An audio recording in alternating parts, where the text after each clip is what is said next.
de alcoholes. Empezamos a hablar de alcoholes, hablamos de la estructura que tienen los alcoholes, hablamos de las propiedades físicas que tienen los alcoholes, cómo esos alcoholes, esas moléculas se pueden comportar con su cola hidrofóbica chiquita, como muy solubles en agua, y con su cola hidrofóbica larga, como muy poco solubles en agua, cómo afecta esa cadena carbonada en la solubilidad, cómo afecta esa cadena carbonada en los puntos de ebullición, sobre todo si comparamos con hidrocarburos de otras familias. Y empezamos a hablar, o repasamos en realidad, los métodos de obtención de alcoholes. ¿Se acuerdan cómo podíamos sintetizar un alcohol en el laboratorio? Había 3 reacciones que les hicimos que eran de repaso para el parcial. Hidratación de alquenos. Muy bien. Elaboración. Ajá. Y hidrólisis de básica del uro. Muy bien. La hidrólisis básica del uro de alquilo, que era una reacción de sustitución electrofílica, la hidratación de alquenos, que era una reacción de adición electrofílica, la hidroboración oxidación, que implicaba una primera adición electrofílica, después oxidación, como su nombre lo indica. Y hoy vamos a empezar a hablar de cómo podemos obtener un alcohol a partir de compuestos carbónicos.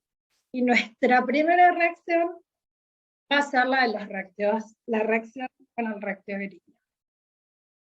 Pero antes de empezar a hablar en sí del reactivo de Grignard, vamos a definir un concepto que es muy importante para nosotros en orgánica, que es el de los compuestos organometálicos. Como su nombre lo indica, los compuestos organometálicos implican que en un compuesto químico yo voy a tener el carbono unido a un átomo de un metal.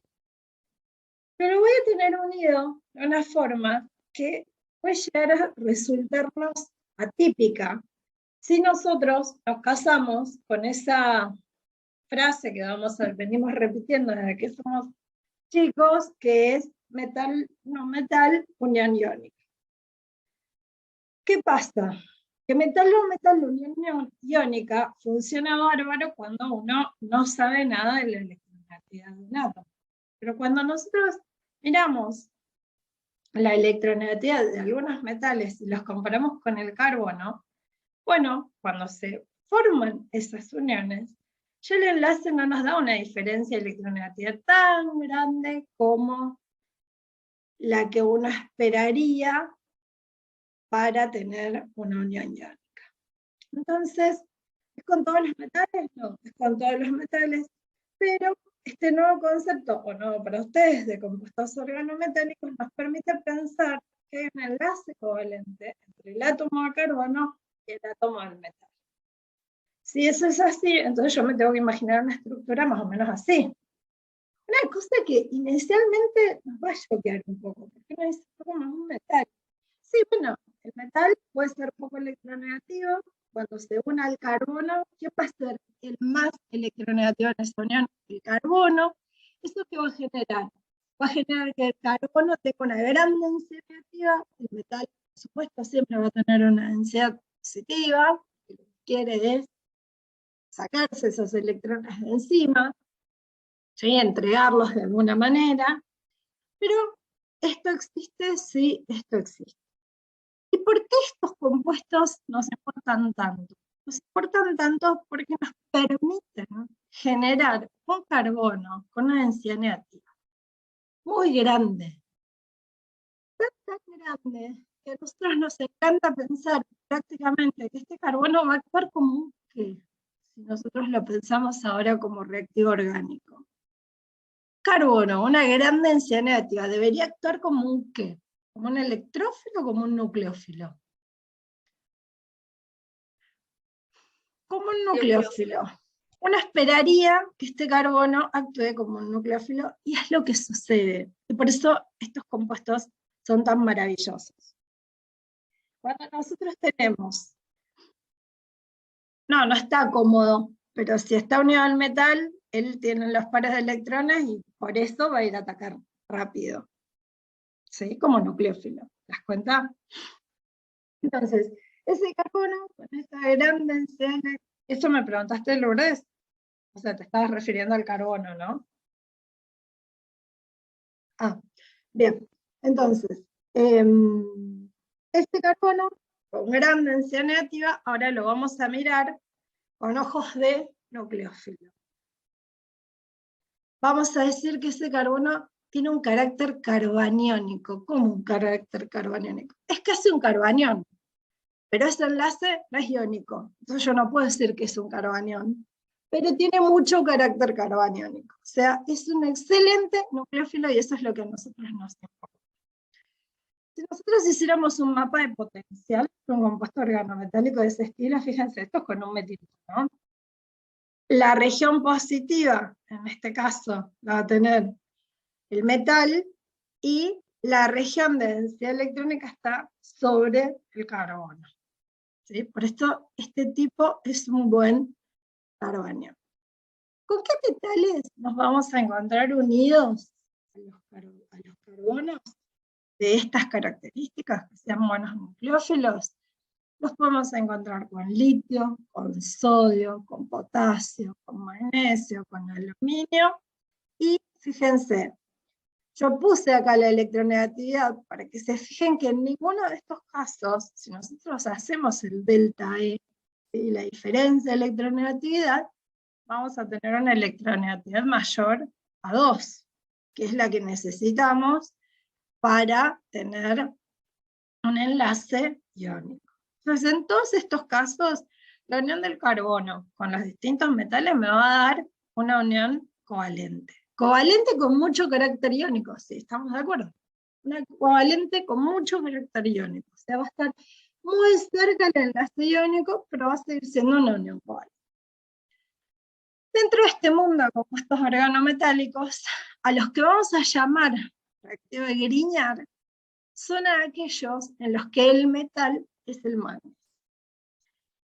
Y como nombre genérico, lo vamos a llamar haluro de alquil magnesio. Fíjense, miremos solamente esta estructura y no pensemos cómo están enlazados. Si uno solo mira la estructura, vos acá tenés un haluro de alquil magnesio. Nombrás primero los dos, entre comillas, aniones, y al final el catión que viene siendo el magnesio. Entonces, los reactivos de Grignard son estos, son haluros de alquil magnesio. Que se obtienen como, bueno, que se obtienen cuando se hace reaccionar un haluro de alquilo con el magnesio metálico, acá no dice, pero es el magnesio 0. Cuando vos haces esta reacción, formás este haluro de alquil magnesio. Y esto es muy, muy, muy importante porque es la condición para que este reactivo se forme. Esta reacción solamente ocurre en un medio estrictamente anhidro. ¿Qué significa anhidro? ¿Se acuerdan? ¿O a qué les suena? Algo que sea anhidro. La anteposición a que no hay presencia de agua, humedad, Muy algo por el estilo. bien, Juan. Exactamente eso, que no tenemos agua, que no hay presencia húmeda. Tiene que ser un medio estrictamente seco. Entonces van a ver, ahora se los voy a mostrar igual, pero van a ver que siempre que escribimos esta formación del reactivo de Grignard, ponemos como condición de la reacción, que lo vamos a poner siempre en la flecha, que haya éter seco. ¿Qué significa éter seco? Que voy a usar como solvente en esta reacción éter etílico, y que ese éter etílico no puede tener una gota de agua. ¿Por qué? Porque el magnesio es como el sodio, como el potasio, o sea, es reactivo frente al agua. Va a explotar si vos lo pones, va a explotar. El sodio se prende fuego, si le pones agua, bueno, este tipo también. Entonces, el magnesio metálico es muy reactivo frente al agua, pero por otro lado, si yo tengo agua, es muy probable que este reactivo no se forme. Porque entonces, magnesio, si tengo que elegir, se va a ir a formar con el agua algún óxido o algún hidróxido en vez de formar este enlace covalente polar con el carbono. Entonces, cuando preparamos el reactivo de Grignard, lo que necesitamos es que el medio, el material, absolutamente todo lo que yo voy a usar para hacer esa reacción esté estrictamente seco. No puede haber agua. Y esto es lo que yo les decía. Esta es la reacción.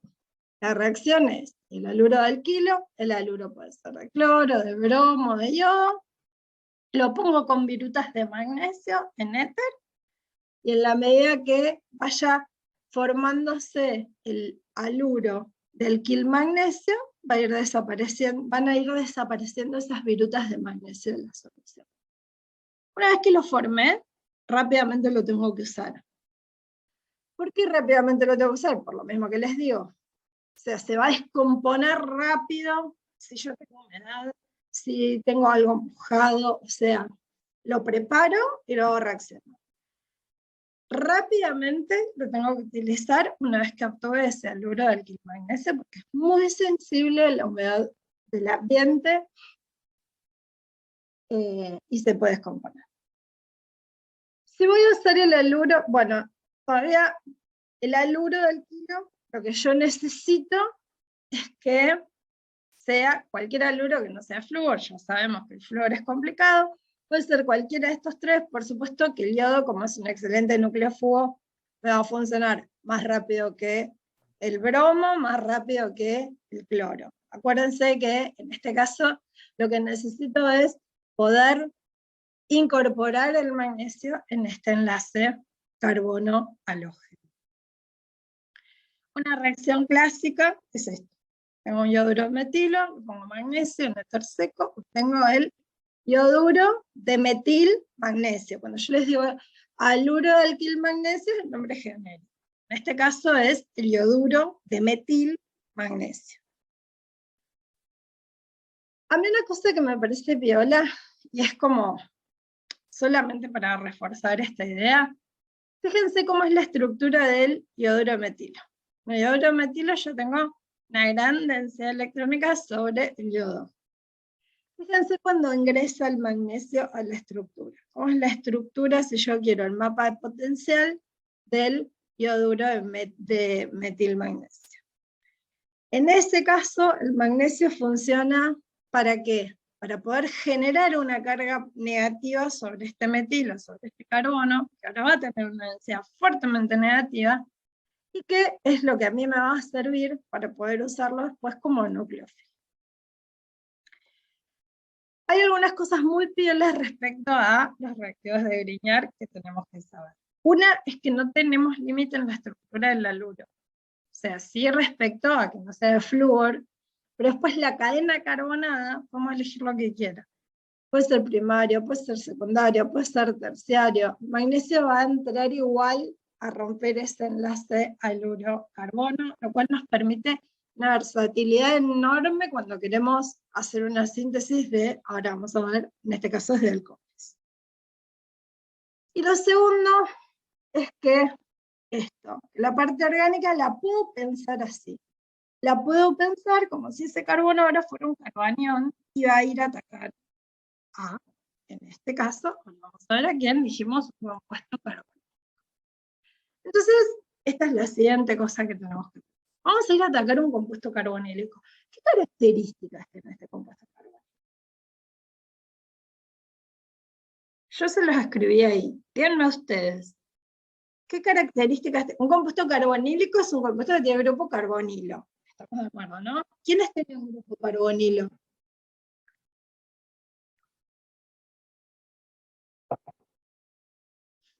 Aldehídos y cetonas. Muy bien, aldehídos y cetonas. El grupo carbonilo es el grupo funcional de aldehídos y cetonas.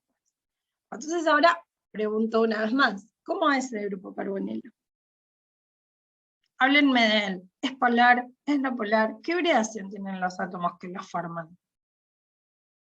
Cuando yo les pido que ustedes me describan, les estoy preguntando eso. SP3 dice Joaquín, ¿cuál es el que tiene SP3, Joaquín? ¿Cuál de los dos, o cuál de todos los átomos? ¿Los R, los carbonos, los oxígenos, el carbono? El carbono con los alquilos. ¿Este carbono te parece que debería ser sp3?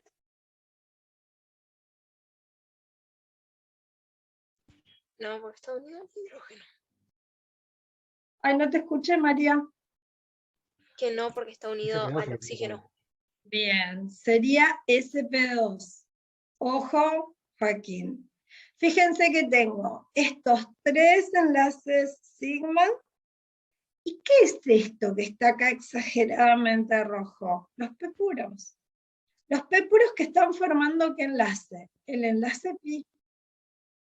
¿Y esto qué es entonces? Y estos son los 2 orbitales sp2 en los que el oxígeno pone sus pares de electrones no enlazados para poder formar el enlace pi y dejar un electrón en el P puro. Entonces, ¿qué hace el oxígeno? Para unirse al carbono y formar el carbonilo, tiene una abreviación sp2. Uno de los electrones desapareados va a quedar en un orbital sp2, que va a formar un enlace sigma con un carbono, con el sp2 de este carbono. Los otros 2 electrones no enlazados van a estar en estos 2 orbitales sp2, y en el P puro que voy a tener el otro electrón desapareado. El oxígeno tiene 2 electrones desapareados, 2 pares. Los 2 pares los ponen los sp2, uno de los desapareados los pone en el sp2 para unirse por el enlace sigma con el carbono, el otro desapareado está en el P puro para poder formar el enlace. Entonces, esto que nosotros escribimos así tan felizmente livianos, es esto. No nos olvidemos de eso. ¿Sí?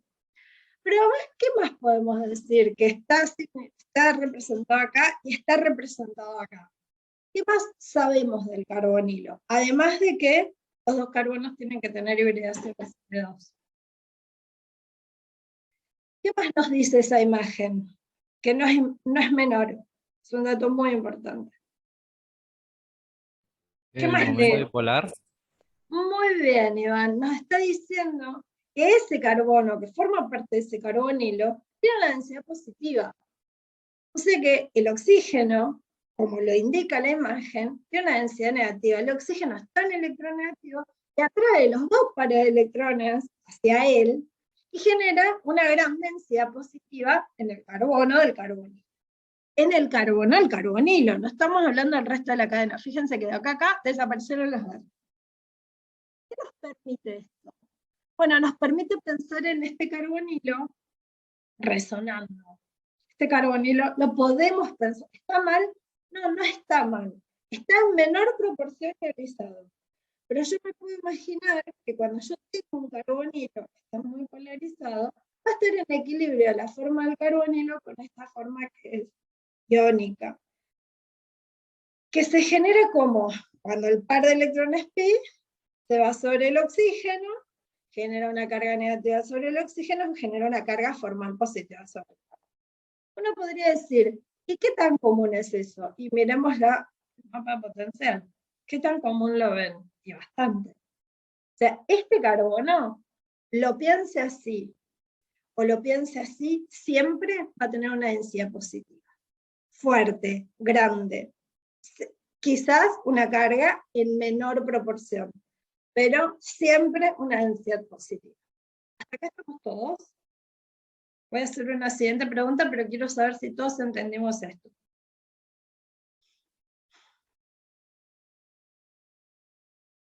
¿Sí o no? Sí. Sí, profe. Bien, entonces, pregunto, si todos entendimos esto, la siguiente pregunta es, ¿qué tipo de reactivos atacarán a aldehídos y acetonas? Si el grupo funcional tiene estas características. ¿Van a ser sustratos de qué reactivos?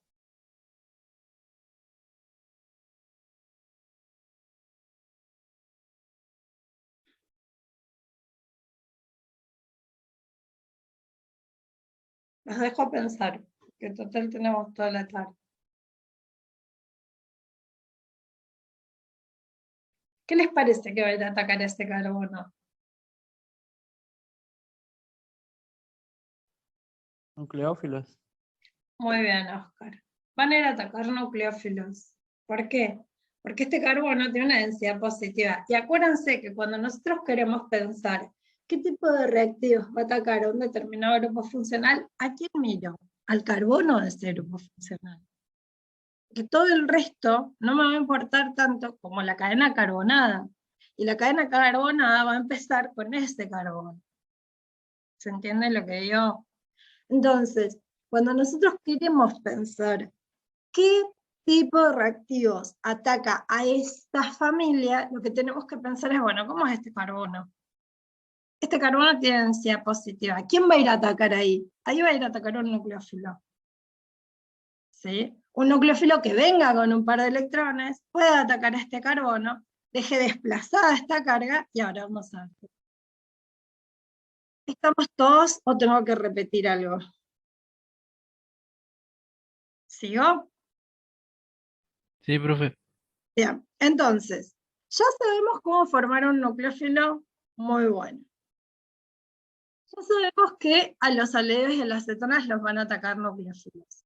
¿Qué tipo de reacciones sufren aldehídos y cetonas? Sufren reacciones de adhesión nucleofílica, en la que el nucleófilo ataca ese carbono al carbonilo, desplaza el par de electrones, genera un intermediario octaédrico, que yo les digo intermediario octaédrico.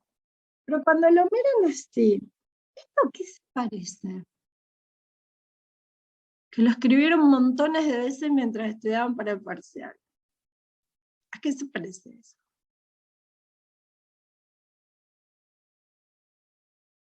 Parece como que el carbono ese es un carbono CP3 por la Ese estructura. carbono es un carbono en CP3, muy bien. Y ese oxígeno tiene una carga negativa. ¿Y ustedes vieron alguna especie que tuviera carbono en CP3 unido a un oxígeno con una carga negativa? ¿Se acuerdan de alguna especie de ese estilo? Un éter. Ay, casi, pero no es un éter. Porque en el éter no tiene carga, María, está compensada esa carga. ¿No? Claro. No Lourdes, tampoco, porque para que sea cetonólica tengo que tener un enol, chique, y acá no tengo enol. Miren, les hago la pregunta así. ¿Qué usaban para eliminar un haluro del kilo? Si ustedes tenían un haluro del kilo y querían obtener un alqueno, ¿qué usaban para eliminar? Una Hace fuerte. ¿Y qué base fuerte usaban en general? el etoxio. Ah, un alcóxido. Eso ya tiene pinta de alcóxido. Lo que pasa es que nunca escribieron el alcóxido así. Si yo se los hubiera escrito de esta manera, claro, exacto, lo creen como lo escribía Juan. Si yo lo escribo de esta manera y les pongo así, ustedes rápidamente se dan cuenta que eso es un etóxido. De todo este R puede ser todo este R. ¿Sí? Entonces, una vez que yo ataco un aldehído, una acetona, inicialmente lo que formo es este intermediario que es tetraédrico. Por supuesto que siempre va a depender de quién es el nucleófilo, la característica que va a tener esto. Yo les hice una similitud, suponiendo que esto fuera un R, acá sería un alcóxido terciario, ¿no? Es que siempre va a ser un alcóxido. Esto es simplemente un intermediario tetraédrico que se parece a eso que yo les decía, y ahora vamos a ver en particular para esta reacción. Pero entonces, ataca un nucleófilo, ataca el carbonilo, genera un intermediario tetraédrico que rápidamente se protege. En este caso, fíjense, obtuve algo que parece un alcohol, pero que yo acá tengo un nucleófilo. Este alcohol puede ser muchas cosas. ¿Sí? De hecho, después este nucleófilo va a ser cianuro y esto va a ser un nitrilo con oxidrilo. Pero por ahora, el mecanismo genérico con un nuc, que va a ser un nucleófilo que puede ser muchas cosas, es este. ¿Por qué a nosotros nos sirve esto? Porque cuando este nucleófilo venga del reactivo de Grignard, ¿qué va a hacer esto que yo tengo acá? Pregunto. Si este nucleófilo viene del reactivo de Grignard, ¿quién es el nucleófilo del reactivo de Grignard? Dijimos recién. El carbono. El carbono. Entonces, si este es el nucleófilo del reactivo de Grignard y esto es una cadena carbonada con una carga negativa, acá voy a tener un R, acá voy a tener un R, esto va a ser un R. das cuenta? Lo genérico. ¿Sí o no? Porque voy a decir. Entonces, perfecto. Entonces, ¿cómo reacciona un reactivo de Grignard con un carbonilo? Bueno, efectivamente, de esa manera. El reactivo de Grignard, la parte nucleofílica del reactivo de Grignard, que va a ser la cadena carbonada, va a atacar el carbonilo, va a formar inicialmente este intermediario, que va a ser el alcóxido. Este alcóxido va a estar compensado por este magnesio, que ahora está positivo, porque esto, acá, cuando el carbono atacó al carbonilo, generó la ruptura heterolítica. El carbono tiene que venir con su par de electrones a atacar al carbonilo. Se une con el par de electrones, desplaza el par de electrones pi sobre el oxígeno y genera la carga negativa. Esto inicialmente es una sal. Si yo a esta sal le pongo agua, rápidamente la hidrolizo y genero ¿qué? Y genero el alcohol, magnesio, el haluro en solución, el haluro y el magnesio van a estar en solución, y agua. ¿De acuerdo todo el mundo? Porque ahora voy a dar un paso más. Entonces, ¿qué tiene de piola el reactivo de Grignard o el método de Grignard para obtener alcoholes? Que nos permite formar un nuevo enlace carbono-carbono. O sea, nos está permitiendo estirar la cadena, que hasta ahora solo lo habíamos aprendido a hacer con ¿quiénes? ¿Se acuerdan cuál era la única reacción? Muy bien, con alquinos. Cuando el acetiluro hacía la sustitución nucleofílica sobre el haluro de alquilo, ahí estirábamos la cadena. Era la única reacción que conocíamos. Bueno, ahora conocemos la segunda. Va a haber más, va a haber más. Entonces, nuestra segunda reacción que nos enseña a obtener una cadena carbonada más grande, más larga, y de distintas formas, porque ahora vamos a ver, a aquel compuesto del que partimos. Entonces yo parto de un aldehído o de una acetona como sustrato, lo ataco con el reactivo de Grignard, formo una sal de magnesio del alcóxido, y después hidrolizo ese alcóxido. Cuando hidrolizo el alcóxido, obtengo el alcohol, obtengo el magnesio en solución, obtengo el haluro. ¿Qué es lo más genial de esta reacción que me encanta? Que depende, ¿quién es el carbonilo de partida?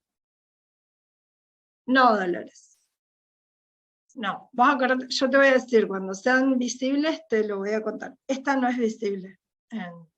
Sí la formación del reactivo de Grignard, pero no esta. ¿Sí? A menos que, estoy pensando, si formaras un alcohol que no fuera soluble, pero no es para identificar carbonilos, digamos. Bien, ¿qué es lo piola de esta reacción? Es que depende de qué carbonilo estamos partiendo. ¿A qué me refiero con qué carbonilo? Los carbonilos son todos iguales, por supuesto que sí. Pero va a depender de cómo es la estructura de ese compuesto carbonílico del que estoy partiendo, el tipo de alcohol que voy a obtener. ¿Cómo? ¿Qué quiere decir esto? Si yo estoy atacando al formaldehído, con el reactivo de Grignard, fíjense, ataco, formo el alcóxido, la sal de magnesio del alcóxido, hidrolizo, obtengo un alcohol primario.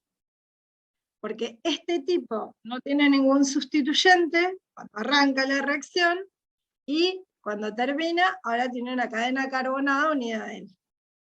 ¿Sí o no? Yo lo que hago es transformar el carbonilo en un grupo oxidrilo, pero además estiro la cadena. Si en lugar del formaldehído yo estoy atacando a cualquier otro aldehído que ya tiene una cadena carbonada, entonces, de nuevo, sacan la parte carbonílica, alquílica del reactivo de Grignard como nucleófilo, se adiciona, forma la sal del alcóxido de magnesio. Cuando la hidrolizo, obtengo un alcohol secundario ahora. Y finalmente, si en lugar de atacar un aldehído, ahora atacamos una acetona, como hicimos en el ejemplo de recién, de nuevo, agrego una cadena carbonada más, transformo el carbonilo en oxidrilo, y lo que obtengo es un alcohol terciario. Entonces, lo genial de este método de obtención, fíjense que nosotros, yo no sé si ustedes se acuerdan, pero cuando hablamos de los otros métodos de obtención, todos tenían limitaciones. ¿Sí? Por ejemplo, el alqueno siempre me permitía obtener alcoholes secundarios o terciarios, la hidroboración eran los menos impedidos. En cambio, cuando uno lo hace por Grignard, primero, puede obtener el alcohol que quiere, primario, secundario, terciario, y segundo, puede obtener un alcohol con una cadena distinta a aquella del carbonilo del que partía, el compuesto carbonílico del primario. Entonces, es una síntesis que es muy interesante, porque nos permite obtener cadenas muy distintas, compuestos muy diferentes, a partir de compuestos relativamente sencillos como son los aldehídos. ¿Hay alguna duda hasta acá? Sigo. Bueno, esto me quedó genial. Ejemplos, ¿sí? Distintos ejemplos de reacciones para obtener, y yo, además de darles distintos ejemplos, las escribí de distinta forma. ¿Para qué? Para que ustedes se acostumbren a verlas de distinta manera y no se casen con una única estructura de reacción propuesta. Entonces, acá tengo la ciclopentanona. Si ataco a la ciclopentanona con bromuro de metilmagnesio, inicialmente se dice metilo, obtengo el alcoxio, finalmente obtengo, fíjense, un alcohol terciario. Tengo un carbono más en esta cadena cíclica. Si ataco a el formaldehído o al metanal con bromuro de propilmagnesio, fíjense que estoy usando haluros distintos, ¿sí? Bueno, tengo el alcoxio, finalmente obtengo el N-butanol. A partir de formaldehído, obtengo un alcohol primario. A partir de una acetona, tengo un alcohol terciario. Otra forma en la que lo van a ver es esta. O sea, primero, ¿qué hice acá en este primer paso? ¿Qué estoy haciendo? Formando el alcoxio. El alcoxio, en este primer paso, ¿qué estoy haciendo? Ah, no, ahí está formando el reactivo. Acá muy bien, estoy formando el reactivo Grignard. Tengo el haluro del kilo. Formo el reactivo Grignard y a ese reactivo Grignard lo uso para atacar a quién. ¿Qué es esto que está acá?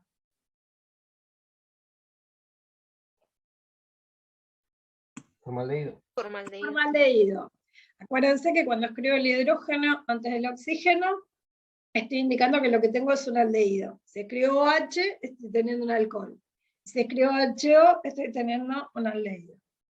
Bien, entonces, formo el reactivo Grignard, puedo atacar formaldehído, obtengo un alcohol primario, como tiene que ser. Y en este caso, bueno, lo mismo, pero en dos etapas. Parto de un haluro primario, obtengo el reactivo Grignard, el reactivo Grignard lo uso para atacar al etanal, en este caso, o acetaldehído, y obtengo un alcohol secundario. Bien. Cuando el carbonilo no es formaldehído, cuando yo ataco con el reactivo Grignard, genero un carbono que ahora va a ser un carbono quiral, en todos los casos, o en la mayoría. Puede ocurrir que justo haya, si obtengo una acetona con dos grupos iguales, puede no ser quiral. Pero puede ocurrir que ese carbono lo transforme en un carbono quiral, y entonces en ese caso voy a tener mezclas de enantiómeros. ¿Por qué? Y por esto. Porque yo no tengo que olvidar que el carbonilo es plano. Entonces, el reactivo para atacar por arriba o por debajo. Si esto ya puede llegar a generar una determinada estereoisomería, me va a dar mezclas de esos dos enantiómeros. Si pega por un lado o si pega por el otro del mismo carbonilo. ¿Sí? Eso es solo un dato de color. Bien, ¿hasta acá estamos todos? Sí, profe. Bien, vamos por la segunda. Las últimas dos serían, porque las dos son reducciones de carbonilo, pero son reducciones que las vamos a hacer de formas distintas. La otra forma de obtener un alcohol es reducir un carbonilo. Y acá no nos olvidemos que de la misma manera que nosotros, cuando oxidamos, dijimos, es aumentar los enlaces carbono-oxígeno, reducir, si quieren, lo podemos pensar como aumentar la cantidad de enlaces carbono-hidrógeno. ¿Por qué? Porque cada enlace carbono-hidrógeno lo contábamos como menos uno para el carbono. Si pensamos en eso, cualquier cosa que agregue hidrógeno al carbono, bueno, me va a generar una disminución en ese número de oxidación, o sea, una reducción. Esa reducción la puedo hacer de dos formas. Una es la que ya recontra vimos 8.000 millones de veces, bueno, tantas no, pero la estudiamos para alquenos y para alquinos, que es la hidrogenación catalítica. Para la hidrogenación catalítica, ya sabemos, es muy poco específica. Tengo el carbonilo, necesito un metal, hidrogeno, pongo el metal, obtengo el alcohol. Por supuesto que si tengo un aldehído, ¿sí? Si tengo el formaldehído, esto me va a dar metanol. Si tengo cualquier otro aldehído, me va a dar el alcohol. Ahora, ojo, porque no me da un alcohol secundario, me va a dar el alcohol primario. Y si tengo una acetona, me va a dar un alcohol secundario. Que no estoy aumentando la cadena, estoy solamente agregando hidrógeno a carbono y carbonilo. Entonces, lo inverso a la forma en la que se oxida el alcohol es como lo que obtengo cuando se reduce el carbonilo. Si yo hago una reducción de una acetona, obtengo un alcohol secundario. Si hago una reducción de un aldehído, obtengo un alcohol primario. Si hago la reducción del metanol, voy a obtener el metanol. Lo único que tengo que tener en cuenta cuando hago la reducción es justamente que si yo lo que quiero es únicamente reducir el carbonilo, no puedo usar esta reacción si en la cadena carbonada hay algún otro doble enlace. ¿Por qué? Y porque me va a hidrogenar todo. Si yo quiero reducir solo, por ejemplo, si yo de esta acetona quisiera reducir solamente el grupo carbonilo y mantener el doble enlace, no puedo hacer una hidrogenación catalítica. Podría regularlo con la estequiometría, pero ya sabemos que regular con la estequiometría la hidrogenación es prácticamente imposible. Entonces, cuando yo quiera reducir el carbonilo, no voy a usar la reducción catalítica. No voy a usar una hidrogenación catalítica si lo único que quiero es reducir el carbonilo. Si no me importa y quiero reducir todo, hago hidrogenación. Pero si no quiero reducir el resto de la cadena carbonada, porque hay dobles enlaces, o cualquiera, doble o triple, hay enlaces que sean sensibles a esa hidrogenación, tengo que hacer una reducción distinta. ¿Una reducción con qué? Una reducción con hidruros. Y acá les pregunto, yo siempre les digo esto y parezco repesada. Total sorpresa. Todo lo que termina en uro, ¿qué carga tiene?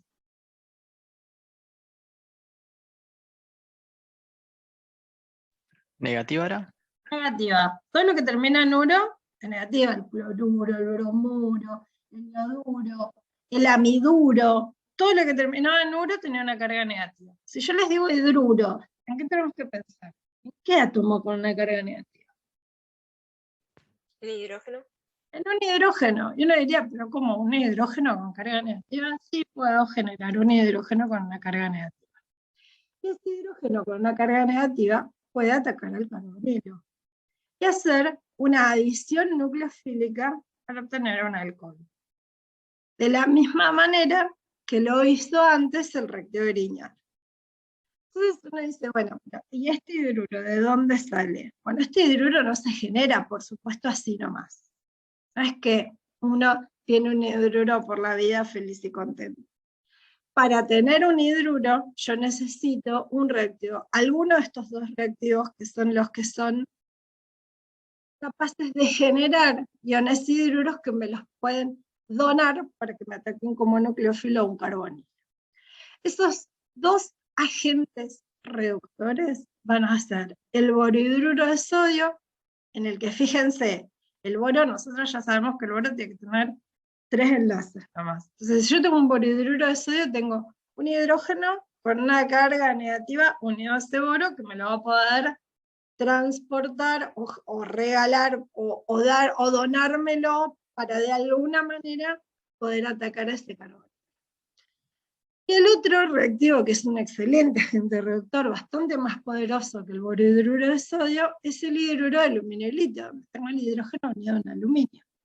O sea, con el aluminio está su contraion es un litio. O sea, el hidrógeno, que es un átomo que nosotros ya sabemos que tiene propiedades no metálicas, entre comillas, me lo imagino reactivo como un no metal, y bueno, está unido a un metal, entonces él va a ser más electronegativo en ese caso, por lo tanto tiene sentido que tenga esa carga negativa como hidruro, va a formar ese hidruro negativo. Entonces, estos dos agentes reductores son los que yo voy a usar para generar el hidruro que ataque como nucleófilo al carbonilo. Va a atacar como nucleófilo al carbonilo, va a generar el ion alcoxio, acá sí es el ion alcoxio, no tengo pero, porque lo que atacó como nucleófilo es un hidruro, y finalmente si yo hago la hidrólisis de ese ion alcoxio, voy a obtener un alcohol. Otra vez, cuando hago esto, en este caso, no tengo una cadena más larga. ¿Sí? La cadena carbonada no la estoy tocando, solo estoy agregando hidrógeno a esa cadena carbonada. Así que ahora vamos a ver qué pasa en esto. Una cosa más les quiero decir. Aunque ya se los dije recién, lo vuelvo a repetir. El borhidruro de sodio es un buen agente reductor para carbonilos específicamente. En cambio, el hidruro de aluminio y litio es bastante más poderoso en su capacidad de reductor. Y no solo va a reducir los carbonilos de un aldehído o de una acetona, sino que es capaz de reducir los carbonilos de un éster y de un ácido, también a alcoholes. Entonces, cuando yo tengo el hidruro de aluminio y litio, puedo obtener un alcohol reduciendo un éster, un ácido, una acetona o un aldehído. Si en cambio solamente tengo el borhidruro de sodio, tengo que elegir un compuesto carbonílico para poder hacer la reducción. Entonces, con borhidruro puedo reducir un aldehído a, igual que antes, a un alcohol primario. Solamente estoy agregando hidrógeno a ese doble enlace. ¿Sí? Al fin y al cabo la reducción es esa. Estoy agregando hidrógeno a ese doble enlace carbonilo. Que yo lo estoy haciendo a través de una adición nucleofílica es otra cosa. Es algo que además vamos a ver en detalle cuando lleguemos al DSC. Pero lo que verdaderamente está sucediendo es que yo agrego hidrógeno a este carbonilo. Tal cual está. No estoy modificando la cadena carbonada, solo agregando hidrógeno al carbonilo. Lo que implica que si yo estoy reduciendo un aldehído, voy a obtener un alcohol primario. Si hago la reducción de un acetono, voy a obtener un alcohol secundario. Si hago la reducción de un ácido, y voy a obtener un alcohol primario, porque yo voy a reducir ese carbono todo lo que pueda, le voy a agregar todo el hidrógeno que le pueda agregar. Todo el hidrógeno que le puedo agregar es hasta llegar al alcohol. Entonces, esta reacción, a diferencia de Grignard, que también es una adición nucleofílica, nos va a permitir obtener alcoholes primarios y secundarios. No nos va a poder permitir, no vamos a poder obtener, a partir de usando esta reacción, alcoholes terciarios. ¿Sí o no? Hablé muy rápido, me parece. ¿Pero voy bien o los perdí en el camino? Si puedes repetir la última parte, profe. Esta parte de qué obtenemos en cada caso o por qué es útil para obtener alcoholes primarios y secundarios. En mi caso sí, porque es útil en cada caso, en la parte de arriba, que veíamos cada reacción. Bueno, lo que dije fue, en todos los casos vos lo que vas a hacer es reducir el carbonilo. Reducir el carbonilo implica agregar hidrógeno a ese doble enlace, ese enlace pi. ¿Sí? Rompes el enlace pi y formás dos nuevos enlaces carbono, bueno, uno carbono-hidrógeno y el otro oxígeno-hidrógeno. ¿Sí? Agregás hidrógeno. Al agregar hidrógeno, este carbono. Si nosotros hacemos el cálculo del número de oxidación, ¿se acuerdan cómo calculábamos números de oxidación? ¿Sí o no? Sí, íbamos contando por cada enlace, le Exacto. restábamos o le sumábamos. Bueno, cada enlace carbono-oxígeno se cuenta como +1 para el carbono. Y cada enlace carbono-hidrógeno se cuenta como -1. Entonces, el carbono-carbono es 0. Entonces, en este caso tengo +1, +2, -1. En total, en el aldehído, el carbono tiene un número de oxidación +1. Cuando hago la reducción con el borhidruro de sodio, ¿qué ocurre? Al fin y al cabo es una reducción. Lo que hago es que agregarle hidrógeno a este carbono, o sea, un hidruro ataca el carbono, empieza a par de electrones, después protona el oxígeno. Bueno, si nosotros contamos el número de oxidación acá, ¿cuánto nos da ahora? -1, -2 de cada hidrógeno, +1 del carbono-oxígeno. O sea que yo pasé de tener un número de oxidación +1 a tener un número de oxidación -1. Es una reducción. ¿Sí o no? ¿Ahora mejor? Sí, perfecto. Bueno, lo mismo si voy de la acetona al alcohol secundario. Estamos en la misma. Esto sería +1 +2, y cuando agregue el hidrógeno, queda +1 -1. O sea, acá llega a 0. Es Claro. una reducción del número de oxidación. Entonces, cuando nosotros agregamos hidrógeno en esta estructura, rompemos el enlace pi. ¿Cómo lo rompemos? A partir de una adición nucleofílica. Pero la consecuencia final es que yo agrego hidrógeno a esa estructura, y cuando yo le agrego hidrógeno a esa cadena carbonada en particular, el carbono va a reducir su número de oxidación. O sea, está reducido en lugar de oxidado. ¿Sí? ¿Ahora mejor? Sí, sí, sí. Buenísimo, profe. Bien. Bueno, estos son algunos ejemplos, ¿sí? Todos los ejemplos están, acuérdense que el dietiléter, ¿sí? El metanol, son los solventes. No quieren hacer reacciones con el éter y el ácido, ¿sí? Porque están nada más que como solventes para permitir que ocurra la adición nucleofílica. Entonces, hasta acá vimos todos los métodos de obtención de alcoholes. Los repaso. Hidrólisis básica de un haluro de alquilo, la hidratación de un alqueno, la hidroboración o oxidación, la síntesis de Grignard, la reducción con hidrógeno, la reducción catalítica, digamos, con hidrógeno del metal, y la reducción con hidruros. Esos son los 6 métodos que nos permiten obtener alcoholes. Ahora, si yo les pregunto, ¿cuáles son las propiedades químicas de los alcoholes? Bueno, ¿qué esperaría de estas moléculas? Y yo les pongo el grupo funcional ahí para que ustedes me digan, ¿qué esperarían? Que los ataquen qué tipo de moléculas, qué tipo de especies, perdón. Algunas cosas ya las sabemos. Pueden usar lo que ya sabemos.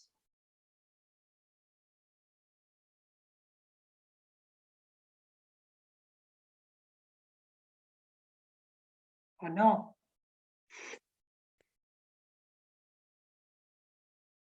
¿Qué tipo de reactivos atacarán ese carbono?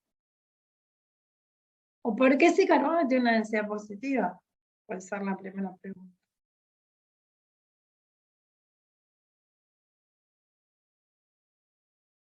Tiene densidad positiva debido a la presencia del oxígeno que tenemos ahí en el enlace. Exactamente. Ese oxígeno es un átomo que nosotros ya sabemos que es muy electronegativo. Acuérdense que el oxígeno es el segundo átomo más electronegativo de la tabla periódica. Entonces este carbono tiene una densidad positiva porque tiene un oxígeno que va a atraer hacia sí el par de electrones de este enlace. A su vez este oxígeno va a atraer hacia sí el par de electrones del enlace oxígeno-hidrógeno. Cuando nosotros miramos un alcohol, podemos pensar, y ustedes lo van a leer incansablemente en muchos lugares, este alcohol tiene, si quieren, 3 tipos de formas de reaccionar. puede funcionar como ácido, puede funcionar como base, o puede funcionar como un sitio para captar protones, que a su vez implica que reaccione como base. El sitio protonable es el oxígeno, claramente. Este oxígeno tiene 2 pares de electrones no enlazados. Esos 2 pares de electrones no enlazados nosotros ya lo hemos visto muchísimas veces, o sea que ya deberíamos estar todos recancheros pensando que este oxígeno siempre, si quiere, puede captar un protón. Si está en un medio, ¿qué tipo de medio tengo que poner para que ese oxígeno capte un protón? Sí, anfóteros, muy bien. Ácido, muy bien, Lourdes. Entonces, este oxígeno, si está en un medio ácido, se va a comportar como un sitio protonable. Significa que puede captar un protón del medio, ¿sí? Y transforma a ese oxidrilo, que es un pésimo grupo saliente, porque tipo, si vos lo empujás y lográs romper el enlace carbono-oxígeno y el oxígeno se lleva a su electrón, va a volver a atacar, porque es una buena base y es un buen nucleófilo, entonces se va como oxidrilo. Cuando nosotros decimos que es un mal grupo saliente, lo que estamos diciendo es que si nosotros logramos que ese grupo se vaya, te va a volver a atacar lo que tengas, lo que hayas generado. ¿Por qué? Porque es muy reactivo. ¿Cuándo algo es un buen grupo saliente? Cuando al irse estabiliza bien la carga, o sale como una molécula neutra. En esos casos, ese grupo que estamos generando es un buen grupo saliente. Cuando nosotros tenemos el oxidrilo así, solo, es un pésimo grupo saliente, no se va a ir. En cambio, si lo protonamos, lo ponemos en un medio ácido, lo que estamos generando será ¿qué? Agua. Si generamos agua, el agua es un excelente grupo saliente porque se va neutra. Se va una molécula neutra y se puede romper el enlace carbono-oxígeno. Entonces, cuando nosotros miramos a los alcoholes, pensamos todo eso. Tenemos que pensar que el oxígeno es un buen sitio protonable, que se puede romper la ruptura, se puede generar la ruptura oxígeno, el enlace oxígeno-hidrógeno. Esto nosotros ya lo conocemos. No lo vimos así, pero lo conocemos. ¿Por qué lo conocemos? Porque nosotros sabemos que existen los alcóxidos.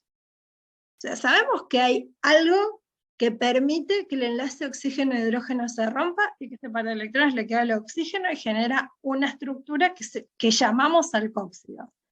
¿Lo repetimos como loros sin entenderlo? Puede ser, pero lo sabemos. Ahora lo que vamos a hacer es entender por qué ocurre eso. Exacto, Lourdes. Por eso les dije que pasa en el segundo parcial. Es como que aplicamos todo lo que ya aprendimos. Bueno, entonces, cuando nosotros decimos que se rompe el enlace oxígeno-hidrógeno y se genera el alcóxido, lo que estamos diciendo es que este alcohol puede funcionar como ácido. ¿Cómo que puede funcionar como ácido? Sí, te puede dar un protón. Si te puede dar un protón, entonces está funcionando como ácido. ¿Mediante qué tipo de ruptura? Mediante una ruptura heterolítica. Entonces, si yo pongo el alcohol frente a una base lo suficientemente fuerte como para generar esa ruptura heterolítica del enlace oxígeno-hidrógeno, el alcohol funciona como ácido. Si en cambio lo protoné, ya debilité, si lo protoné, ¿qué enlace debilité? El enlace carbono-oxígeno. Una vez que lo protoné, puedo generar la ruptura del enlace carbono-oxígeno. Y entonces, porque somos así jodidos los orgánicos, decimos, el alcohol está funcionando como base, porque libera un oxidrilo. Libera un oxidrilo no, libera agua. Se libera el oxidrilo protonado. ¿Sí? Pero entonces nos encanta repetir esto de que el alcohol puede funcionar como ácido o puede funcionar como base, según frente a quién está. Porque eso es lo que permite o la ruptura heterolítica del enlace oxígeno-hidrógeno, y entonces funcionaría como ácido, o la ruptura heterolítica del enlace carbono-oxígeno, y entonces funcionaría como base. Lo que no nos podemos olvidar es que para romper el enlace carbono-oxígeno necesito protonar. Si no lo protoné y ese oxidrilo no lo transformé en agua, no voy a romper el enlace carbono-oxígeno. No es negocio, el oxidrilo va a volver a atacar. Entonces cualquier cosa que yo haya generado va a ser atacada de nuevo. Debido a eso, y ahora te lo respondo, Juan, los alcoholes decimos son anfóteros. ¿Qué significa que son anfóteros? Yo pongo una base lo suficientemente fuerte, voy a poder arrancar el protón, y si pongo un ácido lo suficientemente fuerte, voy a poder protonar ese oxidrilo, sacarlo como agua y lograr que me entregue el oxidrilo disfrazado de agua, y entonces voy a decir que está funcionando como base. Bueno, ahora vamos a empezar a ver qué consecuencias tiene en las reacciones, en las propiedades químicas de los alcoholes, cada una de estas rupturas. Entonces, ¿cuáles son las propiedades químicas de alcoholes que vamos a estudiar? Bueno, vamos a ver cómo reacciona un alcohol frente a un metal. Vamos a ver, esta ya la conocemos, deshidratación, ya la recontra mil conocemos, pero la vamos a repasar. Vamos a ver qué le pasa a un alcohol frente a un hidrácido. Vamos a ver cómo se puede obtener un éter a partir de un alcohol, en qué condiciones y con qué alcoholes, y cómo podría obtener un éster a partir de un alcohol y en qué condiciones.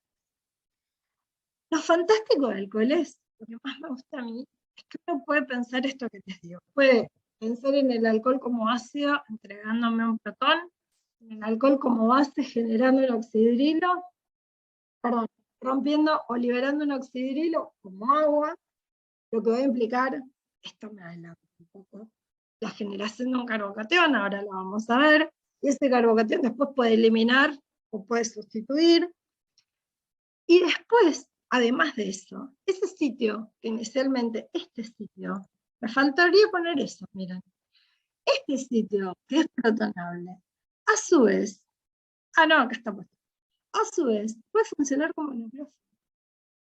O sea, este tipo, con esos dos pares de electrones, es el que hace que el alcohol pueda ser usado como nucleófilo.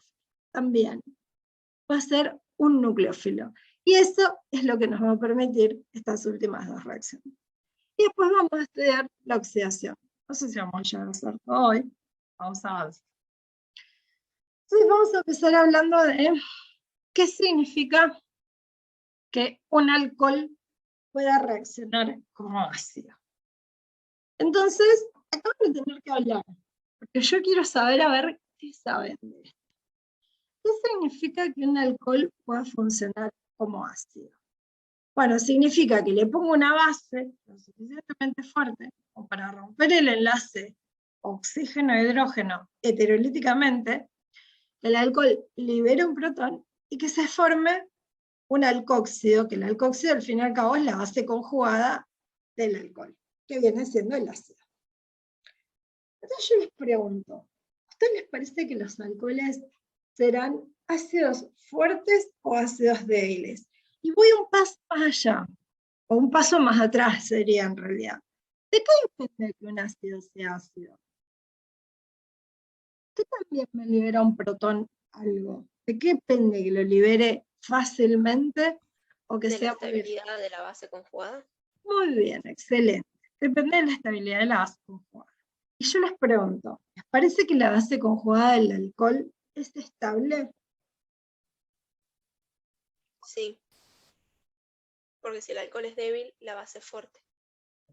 La base, como base es fuerte, La María. base conjugada, claro. Claro, por eso, la base conjugada es fuerte, pero que el alcohol sea débil, o sea, que sea un ácido débil, ¿qué nos está indicando? ¿Que se estabiliza bien la base o que no se estabiliza bien? ¿Entendés la pregunta? Claro que no se estabiliza bien. Exacto. Que el alcohol sea débil, lo que me está indicando, que sea un ácido débil, perdón, lo que me está indicando es que este alcóxido no es tan estable como yo esperaría. Sí es una base conjugada fuertísima, pero no es tan estable. Y justamente, fíjense, que sea débil significa que va a haber un equilibrio asociado a esta reacción, en la que el alcohol libera el protón.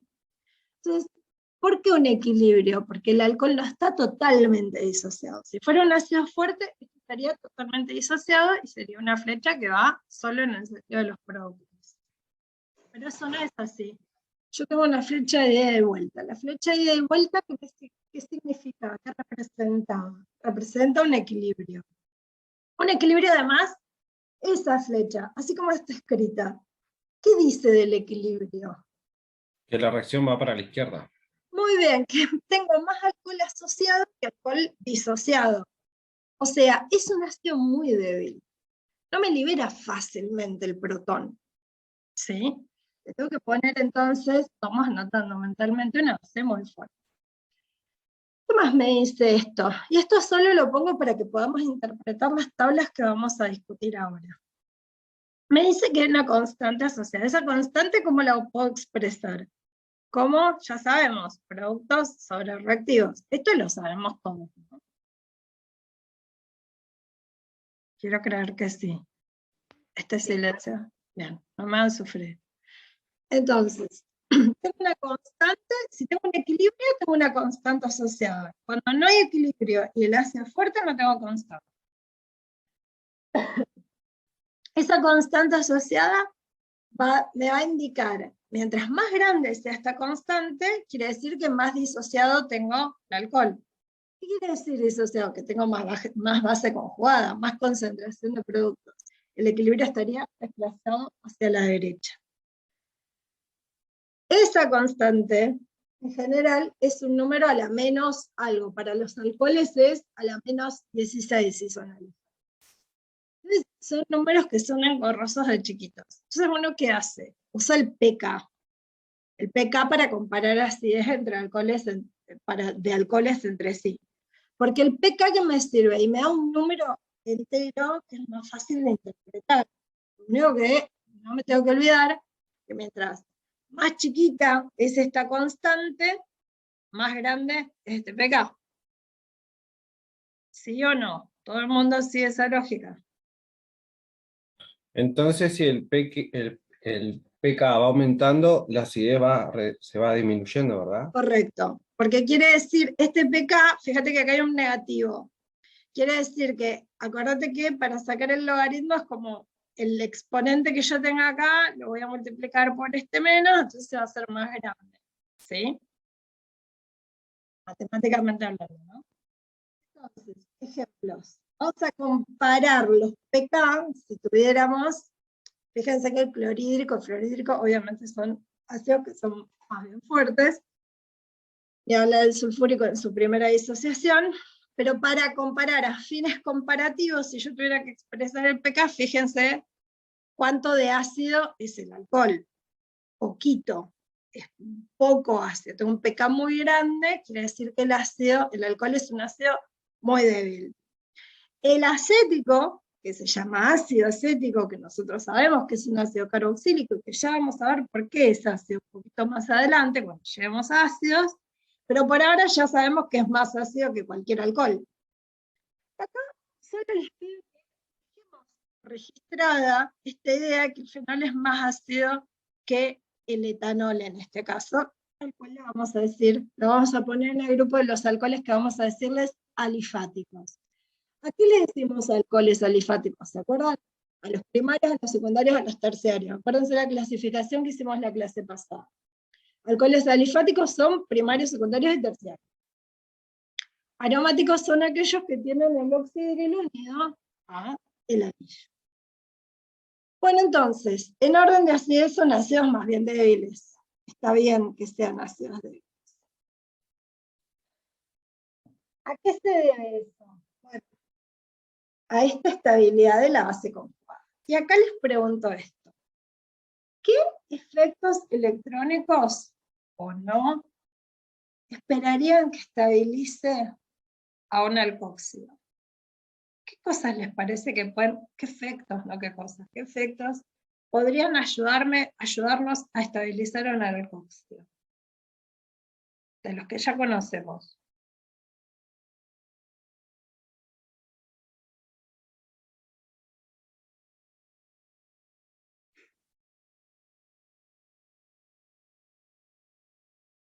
¿Cuáles son los efectos electrónicos que existen en la orgánica? El inductivo, el resonante. Bien. Quedémonos inductivo y resonante. Bueno, vamos pensando en eso, ¿sí? Vamos a avanzar un poco y a ver si nos damos cuenta de ¿Qué efectos nos ayudarían a estabilizar ese alcohol? Fíjense, acá les estoy dando los pK de alcoholes entre sí. Tengo el agua y el metanol, el etanol, el isopropanol y el terbutanol. Les pregunto, ¿qué tendencia ven? Ya la tienen ahí a la derecha, ¿no? El dato. O sea, yo veo que el alcohol es menos ácido cuanto más sustituido está. Entonces yo pregunto, ¿el efecto inductivo me ayuda o me perjudica? Te estaba perjudicando. Exacto. Y miren lo que les voy a decir acá. Yo tengo esto. Vamos a escribir lo que tenemos en bruto. Yo tengo esto. El alcóxido es esto. Puedo tener, siempre tengo estos tres. Este carbono está en sp3, entonces tengo 3 enlaces sigma. Estos 3 enlaces sigma pueden ser 3 hidrógenos, 2 hidrógenos y una carbonada, 2 cadenas carbonadas y un hidrógeno, o 3 cadenas carbonadas, que serían estos casos de acá. Metilo, etilo, isopropilo, terbutilo. Yo tengo que tratar de compensar esta carga negativa. ¿Pero a dónde resonaría Lourdes? Está bien, yo tengo el par de electrones, ojalá tuviera un grupo que me reciba ese par de electrones, pero podría, mira, hagámoslo. Yo puedo poner par de electrones acá, ¿qué le pasaría al carbono con eso? ¿Me serviría? ¿Podría el carbono formando un enlace ahí? Lourdes me dice, no sé si están leyendo, que ella piensa que ese par de electrones tendría que resonar. Obvio, eso sería lo ideal. Ahora yo pregunto, ¿puede resonar ese par de electrones ahí? ¿Ese carbono tiene la capacidad de recibir ese par de electrones pi? Como un enlace pi, perdón, ese par de electrones como un enlace pi. ¿Puede? No. No, porque ese carbono ya tiene todos sus enlaces sigma. ¿Y hacia dónde? Para donde puse yo no. Y si no, ¿hacia dónde, Lourdes? ¿Querés escribirlo?